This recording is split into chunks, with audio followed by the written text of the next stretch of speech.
राजस्थान नगरपालिका संशोधन विधेयक 2023 पर आपने बोलने का अवसर दिया, मैं आपका धन्यवाद करता हूं।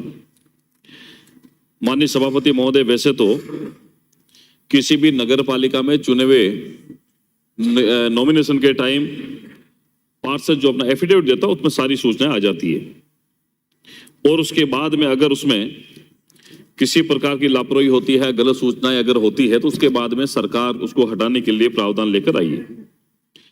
माननीय सभापति महोदय, इसमें यह कहा गया है कि हटाए जाने का कोई आदेश राज्य सरकार द्वारा ऐसी जांच के पश्चात जो आवश्यक समझे, जिसे वह या तो स्वयं करे या किसी ऐसे विद्यमान या सेवानिवृत्त अधिकारी से जो राज्य स्तरीय सेवा की रैंक से नीचे का न हो, ऐसे प्राधिकार से जिसका वह निर्देश दे करवाए, संबंधित सदस्य को स्पष्टीकरण का अवसर दे दिए जाने के पश्चात पारित कर दिया जा सकेगा।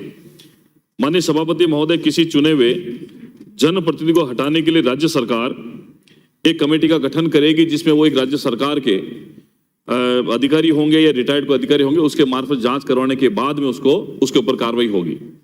मैं माननीय मंत्री महोदय आपके संज्ञान में ये बात लाना चाहता हूं, इससे पहले भी कई ऐसे प्रकरण हुए जिसमें किसी नगर पालिका में, चाहे वो चुने हुए जनप्रतिनिधि के खिलाफ में जांच हो या किसी अनियमितता की जांच हो या भ्रष्टाचार की जांच हो, किसी भी प्रकार की जांच में वही आपके राजकीय कर्मचारी होते हैं। लेकिन कई बार हमने देखा कि सरकार का कार्यकाल पूरा हो जाता है, नगर पालिका का कार्यकाल पूरा हो जाता है, लेकिन वो जांच पूरी नहीं होती। और ये डीएलबी के बारे में कहना क्या है, दे लेके भागो, पैसा दिया काम खत्म, चाहे वो गलत है चाहे सही है, वो सारा काम डीएलबी के माध्यम से हो जाता है। और ये मैं नहीं कह रहा हूं माननीय मंत्री महोदय, पूरा राजस्थान इस विभाग के कार्यशैली के बारे में जानता है। आपके विभाग का छोटे से छोटा बाबू, मैं चुनौती के साथ में कह सकता हूं मंत्री महोदय, आपसे नहीं डरता आज की तारीख में। और मैं दावे के साथ में इस बात के लिए भी निवेदन करूंगा कि कम से कम ऐसा प्रावधान करें माननीय मंत्री महोदय कि ये जो अधिकारी, ये जो कर्मचारी जांच करते हैं, उसकी एक निश्चित समय सीमा हो, निश्चित समय सीमा के बाद में उसकी जांच रिपोर्ट आए और जांच रिपोर्ट के बाद उस पर कार्रवाई हो। और पार्षद, मैं समझता हूं कि विकास की सबसे प्रथम कड़ी है, सबसे नीचे वाली कड़ी को है तो वो पार्षद होता है। अभी कुछ दिन पहले इसी स्पीकर से माननीय अध्यक्ष महोदय ठीक कह रहे थे, चाहे वो ग्राम पंचायत का वार्ड मेंबर हो, चाहे नगर पालिका का पार्षद हो, ये विकास की प्रथम कड़ी है। ये जो चाहे वो केंद्र सरकार की योजना हो चाहे राज्य सरकार की योजना हो, उनको अमली जामा पहनाने का काम ये पार्षद ही करते हैं। और इन पार्षद के माध्यम से चाहे स्वायत्त शासन विभाग का अभी आप जो प्रशासन शहरों के संग अभियान चला रहे हैं, इसमें पट्टे देने का काम आपने किया और पट्टे में आपने कीमत रखी 500 रुपए। मैं स्वागत करता हूं इस बात का। लेकिन अगर वही पट्टे की कीमत 500 रुपए से बढ़कर 5 लाख हो जाए, क्या कहेंगे आप उसके ऊपर? जहां छोटी छोटी नगर पालिकाओं के अंदर पट्टे बनाने के लिए 500 रुपए में आप देते हैं, लेकिन उसकी कीमत 500 से बढ़कर कभी लाख हो जाती, कभी 2 लाख, कभी 5 लाख रुपए बढ़ जाती है। और जो लेआउट है वो उसमें 91 करने के लिए, दूसरे सारी उसे पट्टे देने के लिए प्रक्रिया होती है, उस प्रक्रिया में शामिल करने के लिए 1 बीघा की कीमत लगभग 5-5 लाख रुपए हो जाती है। और आपने 500 रुपए तो कर दिया, लेकिन माननीय सभापति महोदय, नगर पालिकाओं की इनकम खत्म हो गई। आज अगर विकास का काम नगर पालिका करवाना चाहे तो वो पैसा कहां से लेके आएगा?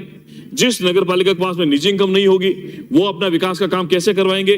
इसलिए मेरा माननीय मंत्री महोदय आपसे निवेदन है, ये संशोधन तो आप लेके आए वो ठीक है, लेकिन ये जो राजकीय कर्मचारी जो है, आपने जिसको कमेटी बिठाई है, उसके ऊपर एक निर्देश स्पष्ट इस बात का जारी करें कि वो एक निश्चित समय सीमा के अंदर उसके प्रकरण की जांच करें, जांच के बाद रिपोर्ट दें।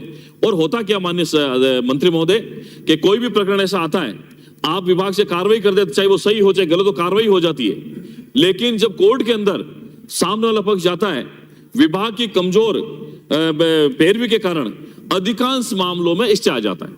आप एक ईओ की ट्रांसफर करते हैं, आप 3 दिन बाद में वो ईओ स्टे लेके आ जाता है।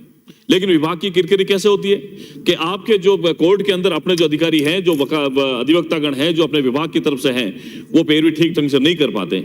इसलिए मेरा मानना ऐसा है माननीय मंत्री महोदय कि इस प्रकार का एक स्पष्ट आदेश जारी करें, ताकि ये चुने हुए जनप्रतिनिधि हैं उनका सम्मान भी बरकरार रह जाए, लेकिन जो गलती करते हैं उनके खिलाफ में सजा का प्रावधान भी हो, उनकी जांच रिपोर्ट सही एक निश्चित समय सीमा के अंदर आ जाए, ऐसा निवेदन करता हूं। और एक माननीय सभापति महोदय, अंतिम बात कहते हैं, मेरी बात को खत्म करूंगा।